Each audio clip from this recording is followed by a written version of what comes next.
everyone. Hi Capacitivans. Welcome to my new hair.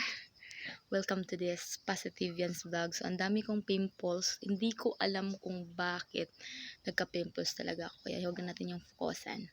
Focus na tayo sa anong gusto kong i-topic ngayon. So sana magko-focus naman yung camera natin kasi hindi siya nagko-focus. So it's all about waiting and love someone.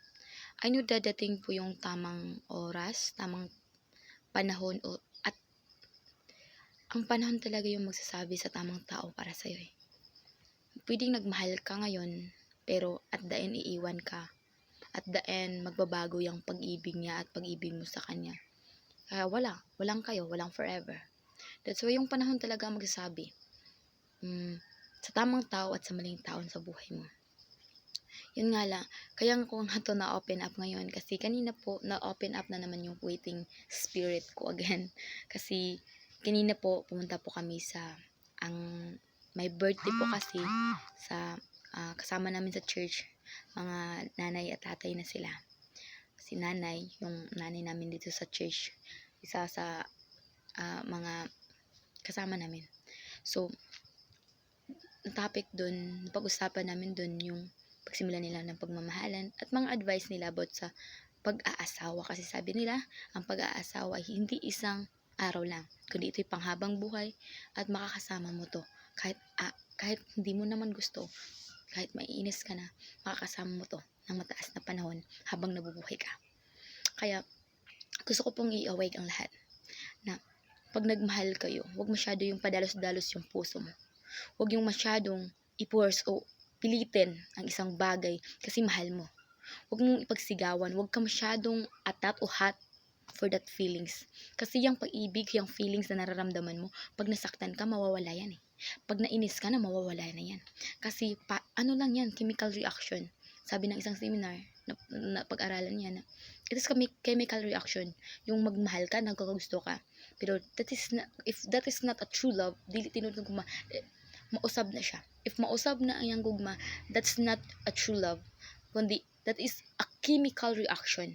When you saw a woman o a boy na, ang ganda niya, galing niya. Pwedeng hindi siya ganun kaganda, pero may something sa kanya. Ganun. At the end, gusto mo siya. And then niligawan mo siya, and then ayaw ka na. O gusto ka niya, pero iniwan ka rin niya. Diba? At dahil nagbago yung pag-ibig mo, hindi na tuloy. Kasi that is a chemical reaction. Mas pabor pa po ako at mas hanga po ako sa mga taong wala lang, silent at hinihintay yung waiting nila. Kasi ganun ako eh. Kung hanggat kaya ko, ipaglalaban ko yung waiting season ko.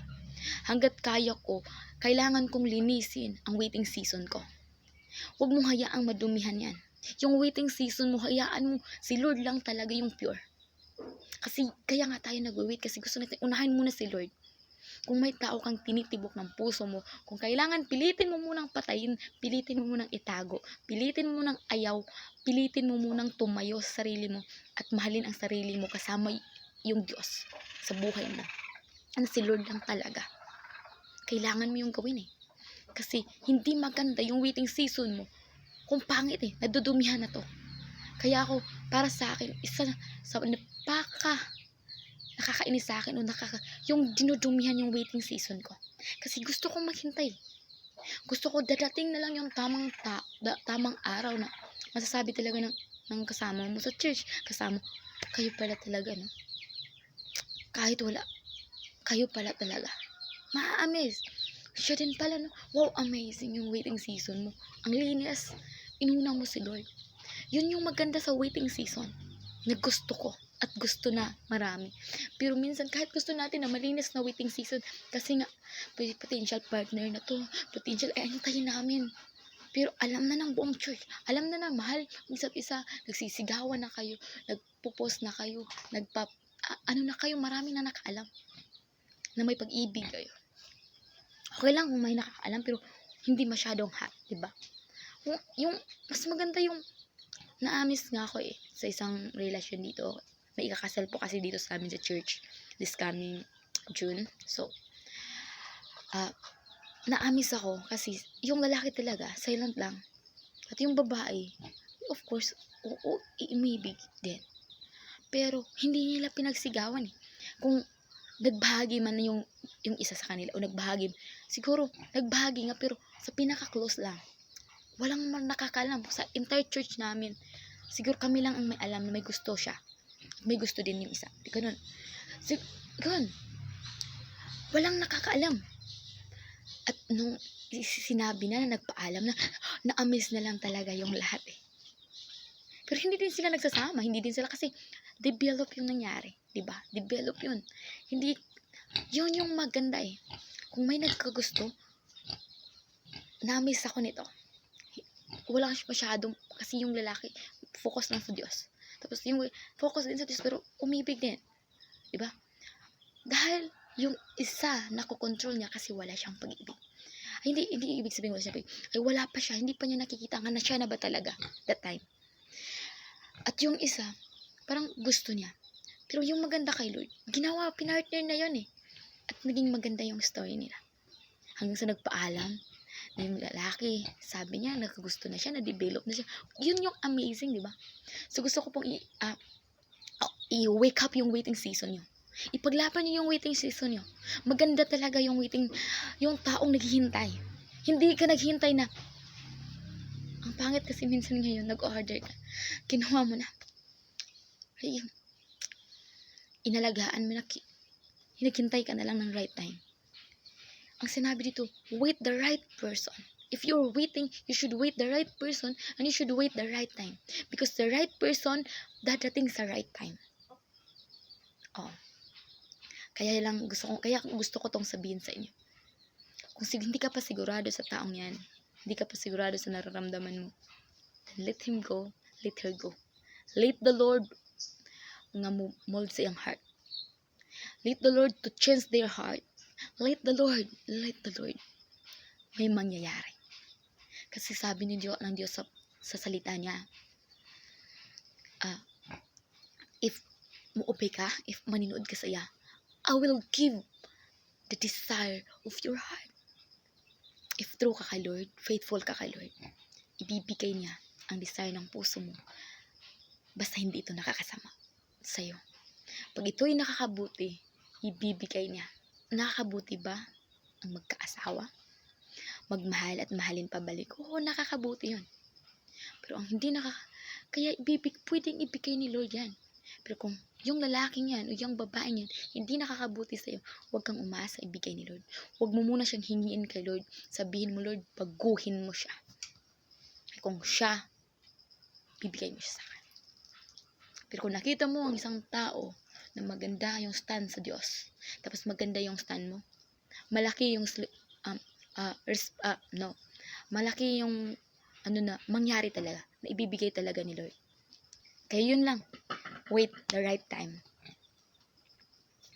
Kasi yung right time, yun yung magsasabi, that is the right person for you. Girls, you should wait the guy who fight for you.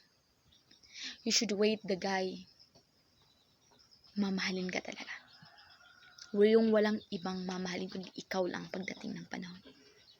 Boys, you should wait the girl na mamahalin ka at iintindihin ka at gagalangin ka talaga. Wait the girl na makakatulong sa'yo. Kung yung lalaki ngayon, girls, na hindi nakakatulong sa'yo, nakakasakit pa, nagdududa, pakawalan mo muna siya. Bigay mo muna siya kay Lord. Kasi, hindi yan mababago hanggang nasa iyo eh. Kasi ikaw nag-aalaga sa kanya. Ibigay mo muna siya kay Lord. Boys, if yung babae na gusto mo, hindi pa ready, hindi pa ganun kay Lord, ibigay mo muna kay Lord. Ibabalik ni Lord yan sa panahon na tama na. Kung siya talagang para sa'yo. You should wait the right time. Because, aywan ko talaga eh. Yun nasa puso ko. Marami naman talagang nangligaw. Aaminin ko.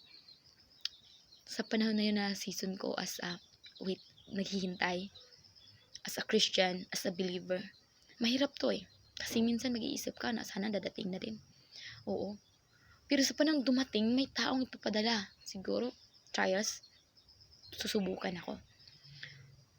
Nakikita kong potential to eh. to, maganda to. May trabaho.